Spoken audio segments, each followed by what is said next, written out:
ذی وقار صدر جلسہ، قابل احترام ناظم جلسہ، معزز مشائخ و اساتذہ کرام اور گرامی قدر سامعین و سامعات، السلام علیکم ورحمۃ اللہ وبرکاتہ۔ میں بلا کسی تمہید کے اپنے موضوع کی طرف آتا ہوں۔ میرا موضوع ایک سوال سے عبارت ہے۔ سوال یہ ہے کہ صحیحین کی یعنی صحیح بخاری اور صحیح مسلم کی ساری احادیث صحیح ہیں یا ان میں کچھ ضعیف روایات یا ضعیف احادیث بھی ہیں؟ اس سوال کا تشفی بخش جواب جاننے کے لیے ہمیں دو چیزوں میں غور کرنے کی ضرورت ہے۔ پہلی چیز یہ ہے کہ امام بخاری اور امام مسلم رحمۃ اللہ علیہما کا کیا علمی مقام و مرتبہ ہے؟ اہل علم نے ان کے مقام و مرتبہ کو تسلیم کیا ہے یا ان کے مقام و مرتبے پر ان لوگوں نے تنقید کی ہے؟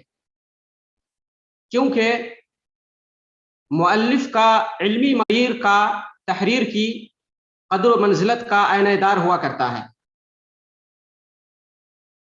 دوسری چیز اس میں غور کرنا ہے وہ یہ ہے کہ صحیحین کی احادیث کے تعلق سے اہل علم اور ائمہ فن کی کیا رائے ہے اور صحیحین کے تعلق سے پوری امت کا کیا موقف ہے۔ ان دو چیزوں کو جان لینے کے بعد انشاءاللہ اس سوال کا جواب حل ہو جائے گا۔ بلا شک و شبہ امام بخاری رحمۃ اللہ علیہ امیر المؤمنین فی الحدیث ہیں اور امام مسلم رحمۃ اللہ علیہ بھی بلا کسی نزاع کے امام تسلیم کیے گئے ہیں۔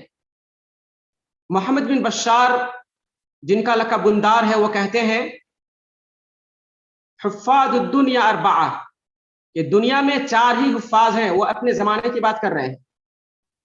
آگے فرماتے ہیں امام بخاری، امام مسلم، امام دارمی اور امام ابو زرع الرازی۔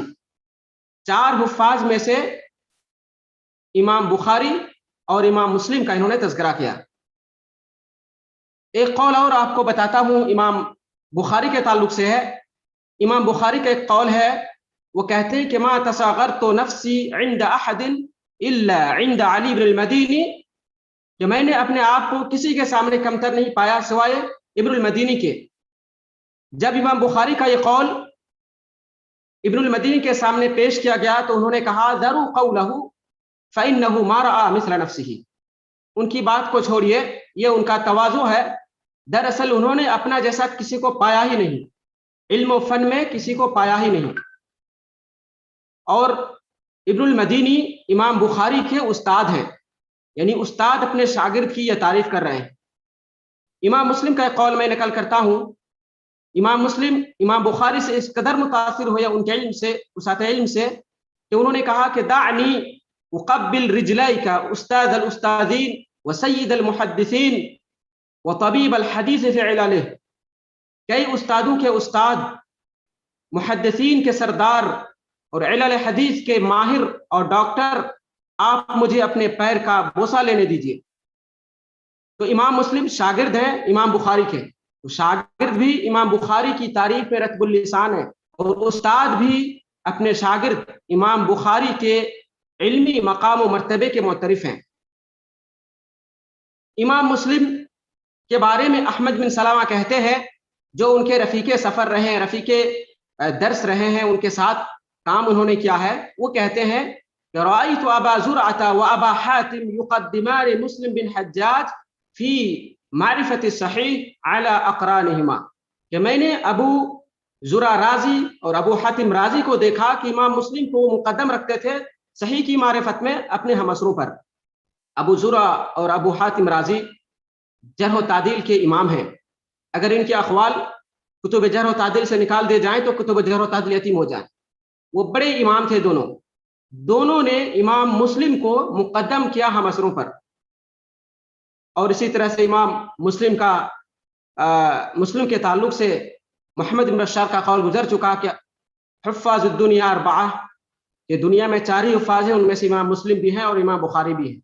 تو ان اقوال سے یہ بات واضح ہو گئی کہ ان دونوں کا مقام و مرتبہ مسلم ہے اہل علم کے نزدیک، کسی نے ان پر کوئی کلام نہیں کیا ہے، وہ دونوں امام مانے گئے ہیں، امام تسلیم کر لیے گئے ہیں. ایک چیز یہ ہوئی.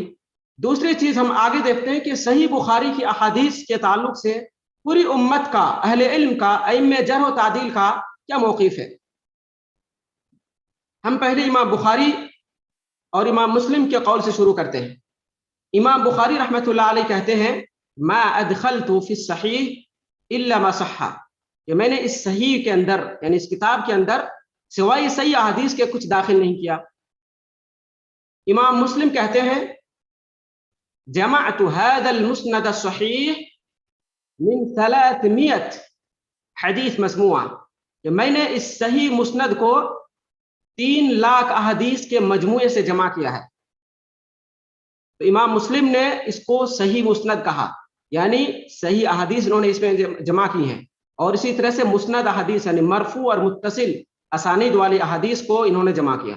تو امام بخاری کی کتاب اور امام مسلم کی کتاب کا موضوع صحیح احادیث اور مسند احادیث ہیں، یعنی مرفوع اور مسند متصل الاسانید احادیث اس کتاب کا موضوع ہیں. تو ان احادیث کے بارے میں کیا رائے ہے اہل علم کا؟ ابن الصلاح کہتے ہیں کہ جب اہل حدیث اور محدثین یہ کہتے ہیں کہ ھذا حدیث صحیح متفق علیہ، کہ یہ حدیث صحیح ہے اور متفق علیہ ہے، تو ان کی مراد امام بخاری اور امام مسلم کا اتفاق ہوتا ہے. آگے کہتے ہیں ابن الصلاح ولکن اتفاق الامت لازم و حاصل، لیکن اس اتفاق سے پوری امت کے اتفاق بھی لازم آتا ہے. کیوں؟ اس لیے کہ پوری امت نے ان دونوں کتابوں کی احادیث کو قبول کر لیا ہے، یعنی صحیح مان لیا ہے. ابو المعالی جوینی بڑے شافعی فقیہ ہیں، ان کا کہنا ہے کہ اگر کوئی شخص، ایک مسئلہ ہے انہوں نے بیان کیا کہ اگر کوئی شخص یہ قسم کھا لے کہ صحیح بخاری اور صحیح مسلم کے اندر جتنی احادیث ہے سب صحیح ہیں تو میری بیوی کو طلاق، تو وہ کہتے ہیں کہ طلاق واقع نہیں ہوگی. کیوں؟ اس لیے کہ صحیح بخاری صحیح مسلم کی ساری حدیثیں صحیح ہیں. اسی طرح سے ابو اسحاق اسفرائینی کا ایک قول میں نقل کرتا ہوں، وہ کہتے ہیں کہ الاخبار التي اشتمل عليها الصحيحان مقطوع بها، کہ صحیحین کے اندر جو حدیثیں ہیں وہ سب کی سب صحیح ہیں. آگے کہتے ہیں کہ اگر بعض حدیث میں کلام کیا گیا ہے تو اس کلام کا تعلق سند سے ہے، متن سے نہیں، رجال سے ہے، الفاظ سے نہیں. اکثر بعض احادیث جو منتقد ہیں، صحیحین کی بعض احادیث پر جو کلام کیا گیا ہے، جیسے امام دارقطنی نے یا ابو مسعود دمشقی نے یا پھر ابو علی غسانی نے یا معاصرین میں سے حافظ البانی رحمہ اللہ علیہ نے بعض حدیث پر کلام کیا ہے، تو ان لوگوں کا یہ کلام یا ان لوگوں کا یہ انتقاد یا نقد کا تعلق سند سے ہے، حدیث کی سند سے ہے یا رجال سے ہے. متن سے بہت کم ایسی حدیثیں ہیں جس کے متن سے کلام متن پر نقد ہوا ہو. اگر متن پر نقد بھی کیا گیا ہے تو شارحین حدیث نے، اہل علم نے جمع و تطبیق کی صورت بیان کر دی ہے. تو جو ان دونوں کتابوں کا موضوع ہے یعنی صحیح مسند احادیث، ان مسند احادیث کی صحت پر امت کا اجماع ہے، امت کا اتفاق ہے. جیسے کہ ابن الصلاح کا قول گزرا، اسی طرح سے ابو المعالی جوینی کا قول گزرا، ابو اسحاق اسفرائینی کا قول گزرا ہے. اور بھی بہترے اقوال موجود ہیں، لیکن وقت کی تنگ دامنی کی وجہ سے میں سب کا احصاء نہیں کر سکتا.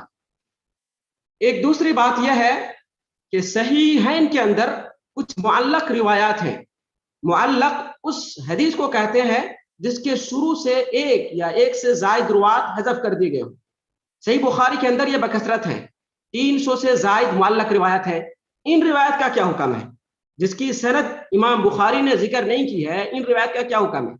اس سلسلے میں اگر تفصیل میں جاؤں تو گھنٹوں درکار ہے، لیکن میں بالکل خلاصہ اس کا ذکر کروں گا. بالکل خلاصہ جسے حافظ ابن حجر نے نکت کے اندر ذکر کیا ہے. وہ کہتے ہیں کہ معلقات کی 2 قسمیں ہیں. معلقات کی پہلی قسم وہ ہے جس کو امام بخاری نے صحیح کے اندر ہی دوسری جگہ موصولاً روایت کر دیا ہے، مسندن روایت کر دیا ہے، اس کی سند پوری ذکر کر دی ہے. تو ان معلق روایت پر کوئی کلام نہیں، کیونکہ دوسری جگہ مسند اور متصل وارد ہو گئی ہیں خود صحیح کے اندر۔ دوسری قسم معلقات کی وہ قسم ہے جو صحیح کے اندر دوسری جگہ موصول وارد نہیں ہوئی ہے۔ تو اس کی دو قسم ہے۔ امام بخاری بعض معلق کو صیغہ جزم کے ساتھ یعنی صیغہ معروف کے ساتھ بیان کرتے ہیں، کہتے ہیں جیسے قال فلان، جیسے قال ابو ہریرہ یا قال بہز بن حکیم عن ابیہ عن جدہ، اس طرح سے۔ تو اس طرح کی جو معلق روایت ہے اس کا حکم کیا ہے کہ جتنی سند محذوف ہے، سند کا جو حصہ محذوف ہے وہاں تک وہ سند صحیح ہے، باقی جن رجال اور روات کا امام بخاری نے ذکر کیا ہے وہاں پہ دراسہ کرنے کی ضرورت ہے، ان رجال کے دراسے کی ضرورت ہے، دیکھنے کی ضرورت ہے، اس پہ الگ سے حکم لگانے کی ضرورت ہے۔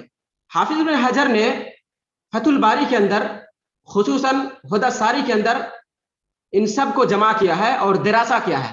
دراسہ کرنے کے بعد جس نتیجے پر وہ پہنچے ہیں وہ کہتے ہیں کہ ان معلقات احادیث جن کو امام بخاری صیغہ جزم کے ساتھ بیان کرتے ہیں، اس کا خلاصہ یہ ہے کہ بعض حدیثیں صحیح بخاری کی شرط پر صحیح ہیں، اور بعض حدیثیں دوسرے ائمہ کی شرط پر صحیح ہیں، اور بعض حدیثیں حسن درجے کی ہیں، اور بعض حدیثیں ضعیف ہیں لیکن ضعیف منجبر ہیں، ضعیف منجبر یعنی اس کا کوئی شاہد ہے، یا بعض حدیث ضعیف ہے انقطاع کی وجہ سے، صرف انقطاع کی وجہ سے، کسی دوسری سخت علت کی وجہ سے نہیں، لیکن وہ بھی دوسری روایات کی وجہ سے احتجاج کے قابل ہیں۔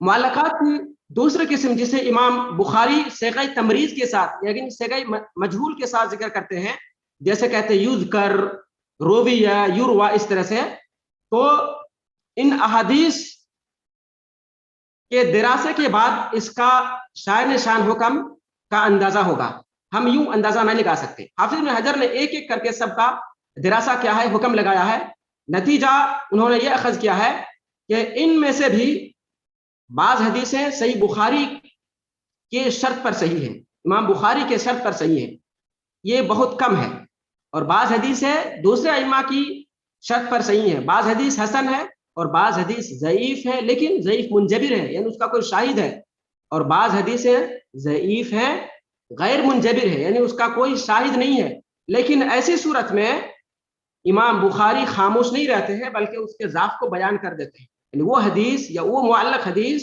جو ضعیف ہے اور اس کا کوئی جابر نہیں ہے، اس کا کوئی شاہد نہیں ہے، واقعی وہ ضعیف ہے، امام بخاری ایسی جگہوں پہ خاموش نہیں رہتے بلکہ اس کے حکم کو بیان کر دیتے ہیں۔ مثال کے طور پر امام بخاری کہتے ہیں یذکر عن ابی ہریرہ رضی اللہ عنہ رفعہ لا یتطوع الامام فی مکانہ، آگے کہتے ہیں ولا یصح، کہتے ہیں ابو ہریرہ سے ذکر کیا گیا ہے مرفوعاً کہ امام فرض نماز پڑھنے کے بعد اسی جگہ نفلی نماز نہ پڑھے، آگے امام بخاری کہتے ہیں ولا یصح، اور یہ حدیث صحیح نہیں ہے۔ تو معلقات کے بارے میں خلاصہ یہ ہے کہ معلقات جتنی ہیں صیغہ جزم کے ساتھ ہو یا صیغہ مجہول کے صیغہ تمریز کے ساتھ ہو، وہ سب کی سب قابل احتجاج ہیں، بعض صحیح ہیں، بعض حسن ہے، بعض ضعیف منجبر ہیں، سوائے ان حدیثوں کے جن پر امام بخاری حکم لگا دیتے ہیں کہ یہ ضعیف ہے۔ آپ یہ سوال کر سکتے ہیں کہ جو احادیث منتقد ہیں جن پر اہل علم نے کلام کیا ہے جیسے امام دارقطنی نے، تو ان کا کیا حکم ہے، یہ تو ضعیف ہے، کیوں کلام کیا ہے؟ اس کا جواب آپ یوں سمجھ لیجئے کہ امام بخاری اور امام مسلم اپنے ہم عصروں پر فائق رہے ہیں، جیسے کہ میں نے کئی اقوال ذکر کیے ہیں، اور ہم عصر کے بعد جو بعد میں ائمہ محدثین پیدا ہوئے ہیں ان پر بھی ان کو مقدم رکھا گیا ہے۔ تو امام بخاری اور امام مسلم کا درجہ، علمی درجہ کافی اونچا ہے، سب کے امام ہیں۔ امام بخاری نے ان حدیث کو صحیح کہا، امام مسلم نے صحیح کہا، بعد کے اہل علم نے ان احادیث کو ضعیف کہا یا ان پہ کلام کیا، تو آپ بتائیے کن کی بات کو مقدم رکھا جائے گا، کن کے کلام کو مقدم رکھا جائے گا؟ ان کے کلام کو مقدم کیا جائے گا جو واقعی مقدم ہے، یعنی امام بخاری اور امام مسلم اپنے ہم عصروں پر اور بعد میں آنے والے ائمہ پر مقدم ہیں، تو ان کی تصحیح کو مقدم رکھا جائے گا بعد کے ادوار میں جن اہل علم نے کلام کیا ہے۔ یہ اس کا ایک اجمالی جواب ہے، تفصیلی جواب کے لیے وقت نہیں ہے۔ اگر آپ تفصیلی جواب جاننا چاہتے ہیں جتنے احادیث پر کلام کیا گیا ہے، تقریباً 210 احادیث پر کلام ہے، صحیح بخاری صحیح مسلم کے 210 احادیث پر، ایک ایک کا جواب حافظ ابن حجر نے دیا ہے، آپ خدا ساری کی طرف رجوع کر سکتے ہیں۔ تو خلاصہ یہ ہے کہ صحیحین کے اندر جو مرفوع مسند احادیث ہیں وہ سب کی سب صحیح ہیں، کوئی کلام نہیں ہے۔ اگر کسی نے کلام کیا ہے تو وہ محجوج ہے، یعنی ان کے کلام کو امام بخاری کی تصحیح پر مقدم نہیں کیا جائے گا۔ جہاں تک معلقات کی بات ہے جن کی سند مذکور نہیں ہے، ان معلقات کا بھی خلاصہ یہ ہے کہ وہ معلقات قابل احتجاج ہیں، بعض صحیح ہے، بعض حسن ہے، بعض قابل احتجاج ہے۔ جو واقعی قابل احتجاج نہیں ہے، ضعیف ہے، اس کا کوئی جابر نہیں ہے، شاہد نہیں ہے، تو ایسی صورت میں امام بخاری اس کے ضعف کو بیان کر دیتے ہیں۔ میں اپنی بات اسی پر ختم کرتا ہوں اور اللہ سے دعا گو ہوں کہ اللہ رب العالمین ہمیں حق اور اہل حق کے ساتھ رہنے اور باطل اور اہل باطل سے دور رہنے کی توفیق عطا فرمائے۔ السلام علیکم ورحمۃ اللہ وبرکاتہ۔